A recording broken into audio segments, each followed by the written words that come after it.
Hi, welcome to another travel video from Gary Rose Travels. In this video, I'm going to be talking all about how women can stay healthy when they travel. In this video, you're going to be learning how to look after your vagina when you travel, also how to prevent things like thrush and cystitis and fungal infection, which are very common when you travel. And also, please keep watching to the end of the video as I'll be giving you some really invaluable advice about contraceptives and the ones which I found have worked for me, and also drawbacks from other ones. So please watch the end and also click like and subscribe for more videos, and also visit GaryRoseTravels.com for all the best travel and backpacking information. So ladies, if you have an English vagina like mine, then chances are it will live in a cold, damp, slightly dry at times climate. This seems to suit it quite well, to be honest, and you will usually just wash it with a little bit of hot soapy or warm soapy water, and it will live in some sensible cotton knickers, I'm guessing. When you travel, these things are not always available, and sometimes that can have quite horrible consequence. Sometimes when it's very, very hot, and it's maybe 45, 48, 50 degrees outside, this literally dries up all the moisture on your body. Even your eyes feel dry, your mouth is dry, everything is dry, and including that tiny little bit of moisture that you have in there. Because of this, chafing can occur so quickly and so easily.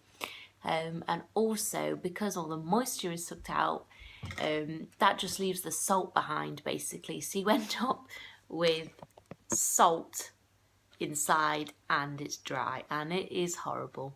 So one of the best things I found to combat this was just to get, because we took some Vaseline with us for our lips in the desert, because again the same thing happens.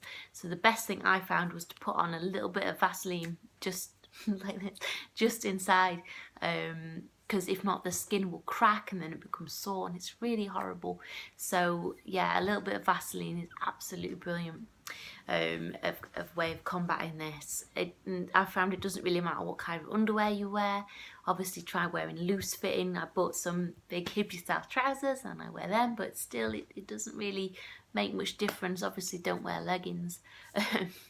But yeah, that's just the best way I found, just a little bit of Vaseline, just to kind of help it, because it's really, really unpleasant. And that applies for all of your body. You just get left with like a salty residue, and it's really quite uncomfortable. So cystitis, sadly, cystitis is something that we get quite often. If you're making a long bus journey, maybe you can't drink a lot because there's not many toilet stops, cystitis can be something that is quite common. The best thing I've found to do is to take some of the little cystitis sachets with me from England, and instead of drinking water on the bus journey, drink one of the cystitis sachets slowly. Obviously I'm not a doctor, so please do seek medical advice before buying any products you're not sure of, or going to a chemist. Make sure you do your research first. Obviously go to see a doctor if it's something you've never used before. So yeah, with the water, just a little bit of cystitis sachet, well, the whole cystitis sachet in there, and just a little bit of water at a time. When you finally reach your destination after maybe an 8 or 10 hour journey, drink a whole cystitis drink, and plenty of water, and just try and take in as much fluid as you can, because cystitis is something you really don't want at all. So moving on from burning to itching, so thrush is something again which is quite common when you travel. Again, because of the chafing and the itching, and yeah, it's quite unpleasant and quite common. So thrush, what I have found when I've been in South Asia is that you can buy thrush medication quite readily from the chemist. If you're not sure that they understand what you mean, I tend to Google search brands, popular brands, and then I show them a picture of it, because although I might not be able to, you know, convey the information across, and they might not understand, or they might be slightly embarrassed, I think sometimes. Yeah, getting a picture or talking to another woman is great. Grab a female student when you see them. Grab a young, educated woman, and they 9 times out of 10 they absolutely love to help. Remember I was saying about the sisterhood in the other video? Yeah, it's another good example of that. So I've got some brands here that I have used. So in South Asia you can buy products called Clean and Dry and also V-Wash. These products are really good for thrush. I've used them both. And as long as whatever product they give you contains clotrimazole 2%, that will do the job. So even if it's not one of those brands, if it's got that in, that's the best one to use. Yeah, and again, just sensible underwear, and try not to scratch it. But yeah, it's very common because, you know, the chafing. So fungus, gets worse. So fungus, when you travel, especially if you're in the tropics, if it's hot and sweaty and sticky and disgusting, you get fungus growing under your breasts, and it's really hard to treat. You also get it on your back where your bra is. If you I wear a sports bra all the time when I travel, and obviously it sits very tight. I'm wearing one now, I've just been to the gym, so it sits very tight to your skin, and fungus absolutely loves this. I've been covered in fungal infection, which is really horrible. So the best thing to do is to pay for your clothes to be laundered, or I mean, you can wash them yourself if you can get hold of some very hot water, but chances are pay for it to be laundered and get hold of some fungal powder. When your clothes have been washed and dried properly, sprinkle the fungal powder in all your clothes, in all your bra. Also, you need to have a wash with antibacterial soap and hot water if you can get it. Kill off the fungus, kill off the bacteria, and then treat your body with antifungal powder. Many of my posts feature antifungal powder, especially their Vice post, because I absolutely love it. This product has saved us so many times, and it's widely available. Antifungal talc, I fucking love it. This stuff. So sprinkle your body, sprinkle your clothes, just kill it off, and it does work. You might have to make a few applications of it, and you know, make sure or if you do wash your clothes yourself, use the antibacterial soap. Read my how to look after your stuff post for really in-depth advice on Gary Rose Travels, for the wonders of antibacterial powder and soap. So whether you decide to keep your hair shaved or trimmed, or whatever it is you want to do, that's up to you. To be honest, when we travel, I do take disposable razors with me. In many parts of the world, it's not something ladies really seem to bother with too much. I think they have got more important pressing matters to worry about. So sometimes, you know, unless you take them with you, disposable razors, then you know, you probably won't find them, to be honest. And if you do, they'll be a really exaggerated cost because they're only for more wealthy women. I mean, I have bought a men's razor once in India, but it was really horrible and it just cut my legs, so no, I don't want that.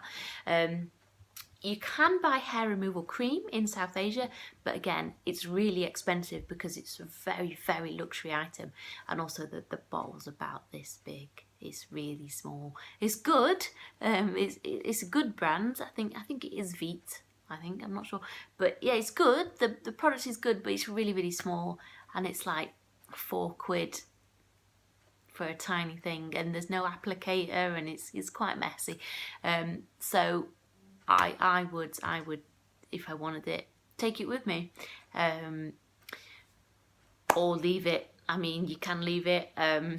Some women do. Some women are very open about it that we've met on our travels, because again, you know, when you're traveling, you're away from the pressures of you know, peer pressure and pressure to conform and pressure to be beautiful and look, you know, look like everyone else. And when you travel, you have that freedom and you don't have to conform to anyone's standards. So yeah, it's entirely up to you. But what I would say is, if you want to do hair removal while you're on your travels, then definitely take it with you, because not many parts of the developing world really invest a lot of time and money into hair removal products for ladies. So contraceptives. When I first went travelling, I had an implant put in about 2 or 3 months before we were due to go. I, you know, in this part of my arm, I had it put in the doctors. I did quite a lot of research first. To be honest, I didn't have a good time with it. I was away for 6 months, and when we returned, I couldn't wait to have it took out. It did not suit me. It was convenient. You know, I didn't have to take any tablets. I didn't have to take anything with me, and it obviously, you know, it was effective. But when we returned, I was not in a good way, and I couldn't wait to have it cut out. To be honest, I just went to the doctors and said, cut it out, because after 6 months, it didn't agree with me. Obviously, if you wanted to do it, go and see your nurse, go and see your doctor. They are good in the sense that you don't have to take any tablets. When you're having lots of internal flights and traveling long distances, perhaps tablets can get missed. And obviously you have the problem of packing them and taking them with you, and will they stay safe in the foil? And you know, an implant, it is easy, but for me personally, it didn't work. And also, when we were away, I couldn't go to anywhere and say, can you take it out? I would have done if I could, but there was no one available. I didn't want to get sliced open in some dodgy hospital in South Asia. So yeah, I had to just wait. So moving on to the marvels of microgynon. I love microgynon personally. It's very effective. It's very easy. I've taken it for quite a few years. I take it when we travel. I haven't missed any pills. They last the duration. I just keep them in a little tiny makeup bag, and they keep really tight. Never had any problems. Obviously, if you're not sure, go and see your doctor or your nurse again for more advice. And also, I found that a lot of married couples have come and asked us for advice, because contraception is only available to married couples in some parts of the world. And they have kind of sought us, say, oh, you're a married couple, what do you use? Because it is a bit taboo subject in some parts of the world. And people have kind of sought us out and asked advice on it. So yeah, I can recommend, I would say. And if you're concerned about taking microgynon for a long time, as I was, because in England you have to go to the nurse after a few months, have a blood pressure check, and then she will prescribe you some more. But obviously, if you're traveling for 6 months, what do you do? Do you carry on taking it? You're not sure. Many chemists in South Asia and across the world, it is more of a doctor's service than a chemist. And also, you go to a doctor and just say you want a blood pressure check. Obviously, you would find out what is normal first. So yeah, you can do that, or go to a traveller's clinic. There's many traveller's clinics across the world, and just get a blood pressure check. Maybe speak to the nurse there, just to get yourself checked out if you're not sure. That's what I would recommend. Obviously, I'm not a doctor. So, yeah. So, moving on to the last point in this video. So, I was a bit naughty, and I needed 12 months microgynon. You're only meant to get 6 months. But I explained my situation to my local sexual health clinic, and I said, look, this is what's happening. This is what I need. And in the words of Montel Jordan, this is how we do it, okay? You go to your sexual health clinic and you say, I need 6 months supply. You're going away travelling. And then I went to my doctor's surgery. I made an appointment with a nurse and I said, I need 6 months microgynon. And they prescribed me, so I had 12 months. Again, not a bit controversial advice there because I'm not a doctor, but then I thought, hang on, I should double check, see what I should do, and I went back to my nurse and I said, look, I've got 12 months, what can I do? She said, get a blood pressure check while you're out there. So that is what I did. And yeah, it was fine. The microgynon lasted, it was all in date, there was no problems. So yeah, I hope you've enjoyed this video. Please, again, click like and subscribe, and also visit Gary Rose Travels for more information. That's GaryRoseTravels.com. Thank you.